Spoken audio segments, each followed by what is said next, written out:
नमस्कार स्टूडेंट्स, मैं पुनीत हीरानंदानी हूँ, lecturer civil engineering government polytechnic college Jodhpur.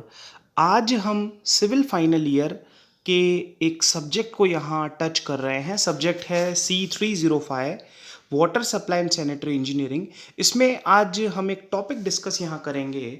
Topic 15.5 है हमारा, nuisance due to sewage disposal, कि यदि हम सीवेज को जब डिस्पोज करते हैं, उसके निपटान के लिए उसे कहीं पर डालते हैं, तो हमें क्या न्यूसेंस का सामना करना पड़ता है, किन दिक्कतों का सामना करना पड़ता है, क्या क्या पोल्यूशन उससे डेवलप होता है।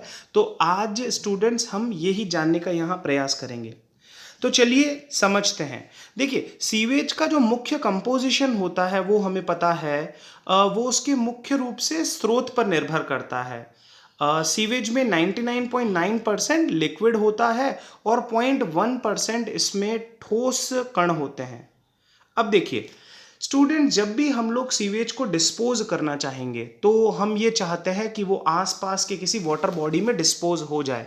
परंतु जब कोई वाटर बॉडी आसपास नहीं होती है और वाटर स्कार्सिटी होती है, तो कई बार उसको लैंड डिस्पोज भी किया जाता है। ये दोनों ही, वाटर में डिस्पोजल और लैंड में डिस्पोजल, सीवेज डिस्पोजल के नेचुरल मेथड्स हैं। तो जब हम लोग लैंड पे इवन जब डिस्पोज करते हैं तो या हम लोग जब वाटर में भी करते हैं, तो हम लोग पहले उसे ट्रीट कर लेते हैं ताकि उसकी बीओडी लेवल्स रिड्यूस हो जाए और जो उसकी जो स्ट्रेंथ थी सीवेज की बेसिकली वह रिड्यूस हो जाए, ताकि वो बहुत ज़्यादा ज़मीन पर या हमारे पानी को नुकसान नहीं पहुंचाए। परंतु स्टूडेंट्स, उसके बाद में भी बहुत सारे लैंड में हमें पॉल्यूशन देखने को मिलता है। तो हम लोग पहले लैंड डिस्पोजल पे हो रहे पॉल्यूशन को यहाँ समझेंगे। लैंड पॉल्यूशन क्या होता है तथा सॉइल पॉल्यूशन क्या होता है। तो आइए समझते हैं। Soil pollution is defined or can be described as the contamination of soil of a particular region. देखिए, जब सीवेज को किसी सॉइल पर डिस्पोज कर दिया जाएगा तो क्या होगा, कंटेमिनेशन ऑफ सॉइल हो जाएगा। वो जो वहाँ की जो सॉइल हो जाएगी वो एक तरह से खराब हो जाएगी, उसका जो उपजाऊपन है वह समाप्त हो जाएगा। The contamination of soil with solid waste, acid rain, excess of fertilisers, insecticides and herbicides is called soil pollution. देखिए, केवल सीवेज का डलना ही लैंड पोल्यूशन का रीज़न नहीं होता है, इसके अलावा भी है, पर हम यहाँ पर बात कर रहे हैं सीवेज डिस्पोजल के कारण हो रहे लैंड पोल्यूशन की। बहुत सारे जब केमिकल्स वगैरह भी छोड़े जाते हैं तब भी सॉइल पोल्यूशन होता है जी। तो यहाँ पर हम कुछ चित्र देख रहे हैं, जब किसी लैंड के ऊपर किसी सीवेज को बहा दिया गया है और वो उस लैंड को पोल्यूट कर रहा है। अब मोड्स ऑफ वेस्ट डिस्पोजल होते क्या है कि सर किसी लैंडफिल पे डाल देना, कंपोस्टिंग, इंसिनरेशन, ये बहुत सारे वेस्ट को निपटान करने के लिए डिस्पोजल के यहाँ पे मेथड्स बतलाए गए हैं। अब देखिए, किसी लैंडफिल पे डालना क्या होता है, most of the solid waste in urban areas are buried in low lying areas. देखिए, केवल सीवेज के डलने से ही लैंड जो होती है वो पोल्यूट नहीं होती है, बल्कि हम लोग कभी सॉलिड वेस्ट भी डाल देते हैं। एक प्रकार से जब लैंडफिल कर देते हैं हम लोग, बहुत सारा कचरा कहीं पे ढेर बना देते हैं, तो वहाँ की भी जो लैंड होती है मित्रों, वो भी पोल्यूट हो जाती है, वो भी एक तरह से कंटेमिनेट हो जाती है। उसके बाद स्टूडेंट्स, हम यहाँ पर वाटर पोल्यूशन समझ रहे हैं कि जो हम लोग ने सीवेज लैंड पे डाला, उसी के साथ साथ यदि वाटर बॉडी में उसको डिस्पोज कर दिया जाए तब क्या होता है, तो हमारा जो जलाशय होता है वो डाउनस्ट्रीम साइड में क्या हो जाएगा, पोल्यूट हो जाएगा। What is water pollution? Water pollution is the contamination of water bodies. देखिए, जैसे हमने लैंड पोल्यूशन समझा था, उसी प्रकार से पानी का कंटेमिनेट हो जाना, खराब हो जाना वाटर पोल्यूशन कहलाता है। अब ये वाटर बॉडीज क्या हो सकती हैं, झीलें हो सकती हैं, नदियां हो सकती है, ओशियंस हो सकते हैं, ग्राउंड वाटर हो सकता है, एक्वीफर हो सकता है, कुछ भी हो सकता है जहां पर सीवेज को डिस्पोज किया जा रहा है। Water pollution occurs when pollutants are directly or indirectly discharged into water bodies without adequate treatment. देखिए, यह सबसे इंपॉर्टेंट है। यदि हम ट्रीटेड सीवेज को डालें, यदि हमने जो सीवेज था, हमारा वेस्ट वाटर था, उसको ट्रीट कर दिया अच्छे से, उसका उपचार कर दिया और फिर हम लोग डालते हैं, तो जो हमारा जलाशय होता है उसमें एक क्वालिटी होती है मित्रों सेल्फ प्यूरिफिकेशन की। उसमें जो ऑक्सीजन होती है वह स्वतः ही प्यूरिफाई कर देते हैं अपने जलाशय को। परंतु यदि हमने अनट्रीटेड वाटर डाल दिया है, ऐसा पानी डाल दिया है, ऐसा वेस्ट वाटर डाल दिया है जो उपचारित नहीं किया गया था, तो निश्चित रूप से हमारी जो वाटर बॉडी है वो पॉल्यूट हो जाएगी। Water pollution affects plants and organisms. क्या न्यूसेंस होता है, क्या दिक्कत आती है वाटर पॉल्यूशन से? कि बिल्कुल वहाँ के जो ऑर्गेनिजम्स होंगे, वो जो प्लांट्स होंगे, वो सभी पे बहुत सारा दिक्कतों का सामना करना पड़ेगा। जो एक्वेटिक लाइफ होती है, जो जलाशय में जो जीव जंतु होते हैं, उन पे बहुत ही बड़ा दुष्प्रभाव पड़ता है। In almost all cases the effect is damaging. तो हम लोग यहाँ पर देख रहे हैं हर केस में बहुत ही ज़्यादा दुखद परिणाम हमें मिलते हैं। अब कैटेगरीज ऑफ वाटर पोल्यूशन क्या है मित्रों? सरफेस वाटर भी पोल्यूट हो सकता है और ग्राउंड वाटर भी हो सकता है। सरफेस वाटर में हम लोग पॉइंट सोर्सेज और नॉन पॉइंट सोर्सेज के बारे में पढ़ते हैं। तो आइए जानते हैं ये पॉइंट सोर्सेज और नॉन पॉइंट सोर्सेज क्या होते हैं।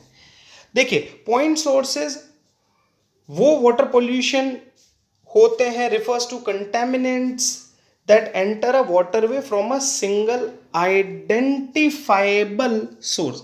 यदि हमें कोई सोर्स पता है, जैसे किसी फैक्ट्री का पानी निश्चित रूप से कहीं पे आएगा, अगर वो आइडेंटिफाइड है पहले से ही, तो उसे पॉइंट सोर्स कहा जाएगा। जैसे पॉइंट सोर्स क्या हो सकते हैं? वेस्ट वाटर फ्रॉम फैक्ट्रीज, कोई सीवेज का प्लांट है वहां से, कोई पावर प्लांट है, कोई ऑयल वेल है इत्यादि, ये पॉइंट सोर्स है। मतलब पॉइंट सोर्स वो होते हैं जो हमें पता होते हैं कि यहाँ से गंदा पानी वेस्ट वाटर आना है। तो यह सहज हो जाता है, सरल हो जाता है कि इस स्थान को पहले ही उपचारित कर दिया जाए, तो वाटर पोल्यूशन को रोकने में थोड़ी सी सहायता प्रदान हो सकती है। Example of a point source हमने यहाँ पे देखा, कोई फैक्ट्री का पानी किसी हम लोग यहाँ पर जलाशय के अंदर डिस्पोज किया जा रहा है। नॉन पॉइंट सोर्स क्या होता है मित्रों? Non point source pollution refers to diffuse contamination that does not originate from a single discrete source. हमें पता ही नहीं होता है किस सोर्स से वो आना है, कोई सिंगल डिस्क्रीट सोर्स नहीं होता। It is often the cumulative effect of small amount of contaminants gathered from a large area. एक बहुत ही बड़े एरिया में से मान लो थोड़ा थोड़ा कंटेमिनेशन सभी ओर से आकर के और किसी स्थान पर यदि एक नाले के स्वरूप में वेस्ट वाटर इकट्ठा होकर के कहीं पे डिस्पोज हो रहा है, ऐसे सोर्स को हम लोग नॉन पॉइंट सोर्स कह सकते हैं। अब नॉन पॉइंट सोर्स क्या होगा मित्रों? when rain or snow moves through the ground and picks up pollutants as it moves towards, जैसे रेन वाटर ने बहुत सारे एरिया के अलग अलग गंदे पानी को साथ में ले लिया और कहीं पर पहुंचा।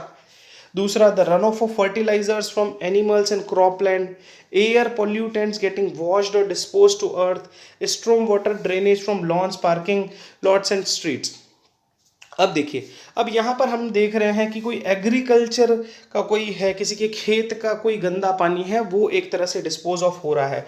तो स्टूडेंट्स, हमने यहाँ पे पॉइंट सोर्स क्या होता है जिसकी पहले से जानकारी हो, नॉन पॉइंट सोर्स क्या होता है जो कि अचानक से उत्पन्न हो जाते हैं, एक धारा के साथ में डेवलप हो जाते हैं, इनको हम लोग नॉन पॉइंट सोर्स कहते हैं।